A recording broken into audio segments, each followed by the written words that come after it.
going down to Mike Bender's Golf Academy.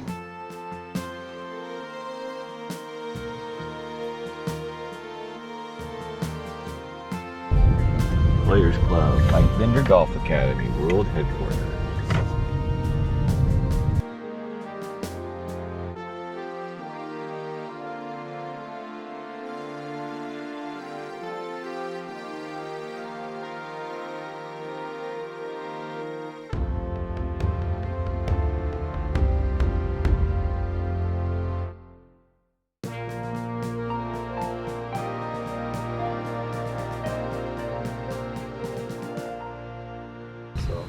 Good hands. Yeah. Are you going to be here a day or two? Or? Yeah, we got a little course. This is my daughter. She lives in South Carolina. Okay. All right. Awesome. Okay. So you see that red flag right in the middle of the range? Sure. Okay. That's going to be your target. So the question I have before you hit this, what do you try to make the ball do? Have you stand back here. Okay. And I want you to kind of go through your routine as if you're walking into your shot on the course.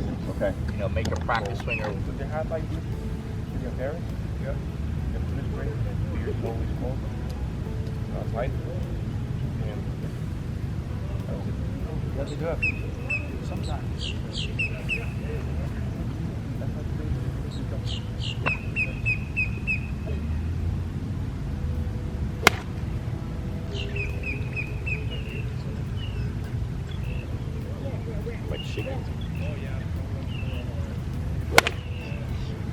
Walk in right foot first and then set the club down and do it like kind of perpendicular to the shaft there. There you go, that's it. Now take your setup. Now take your grip and everything. Now look out at the noodle. What does the noodle look like in relationship to that red flag? Looks like it's the farthest.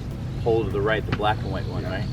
So that's like way right of the target, right? So what that is it's a parallax.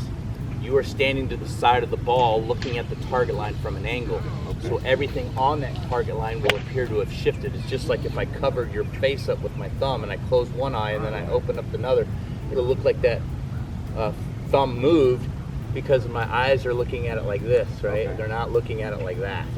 So having said that, if you think about it, what do you want your stock shot to be? Do you want it to be a little draw or do you want it to be a little fade? There's a great quote on Mike's wall from Ben Hogan that says, in order to be an effective fader of the ball, you gotta first know how to draw it.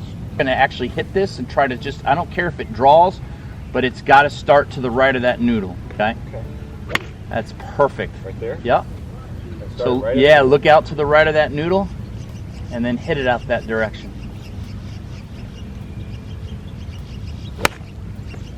You're welcome.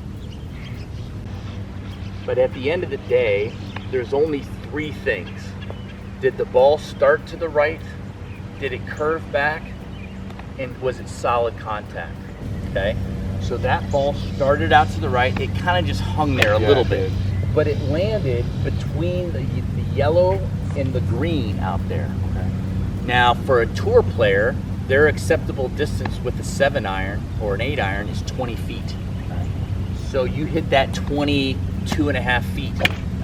So that would be pretty darn good. Without me telling you how to do it, let's just watch your backswing and see the difference here. Okay.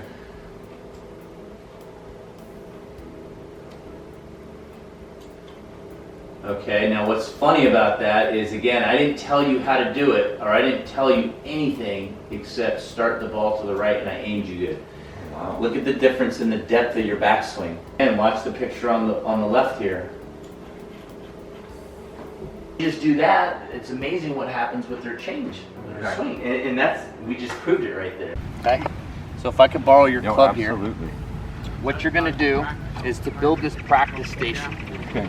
You're gonna set up that noodle first, then you're gonna come back and tee a ball up in line with that and the target, then you're gonna put the sticks down, right? Sure.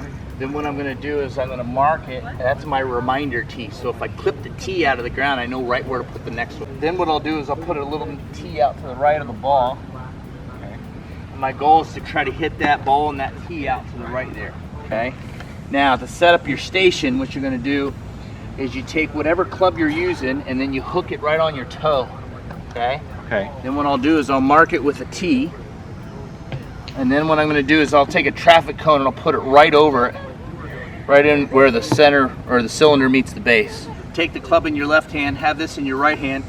You're going to take a little step to your right, stick it in the ground, take your setup, and you'll just extend this noodle just a little bit to where the bottom edge of the noodle is pretty much in line with my wristwatch. So the goal here is I'm going to set up and I'm going to turn back, hinge my wrist up over the cone, come in from behind the cone. Come in behind the cone. Yep. Okay. And then try to hit both T's out of the ground.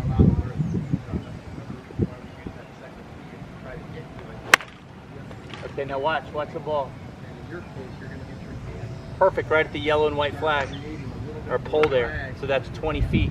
That ball started right, curved back, you got both T's. So just A little looser arm. loose the arms. Okay, one more here.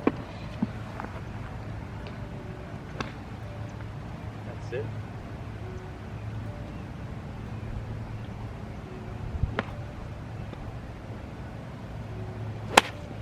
Way better with your arms. I try to relax. Look as those drills. Okay, and again, you just did this for the first time, so I don't expect you to be an expert at it, but you're well on your way because it is probably 85–90% better than what you were doing here. So watch this. Perfect. Look at that, you got the depth behind your heels. Now watch this. Watch the club head. See how early it touches that bottom line? I like that. And see how the club head's behind your hands?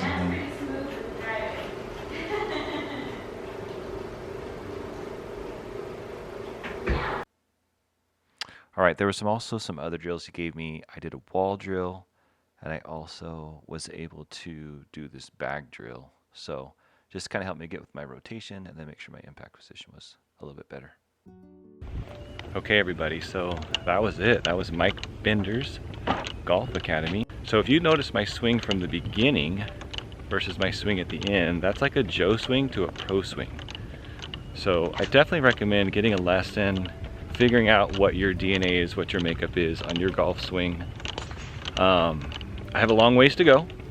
You know, getting better golf is a process. So anyways, thanks for watching this episode. Tune in next time. I'd love to thank my daughter for go ahead and filming all this. If you guys like this, push subscribe, click the bell, do all that stuff you gotta do, and let's see if we can all get better. See you guys in the next episode.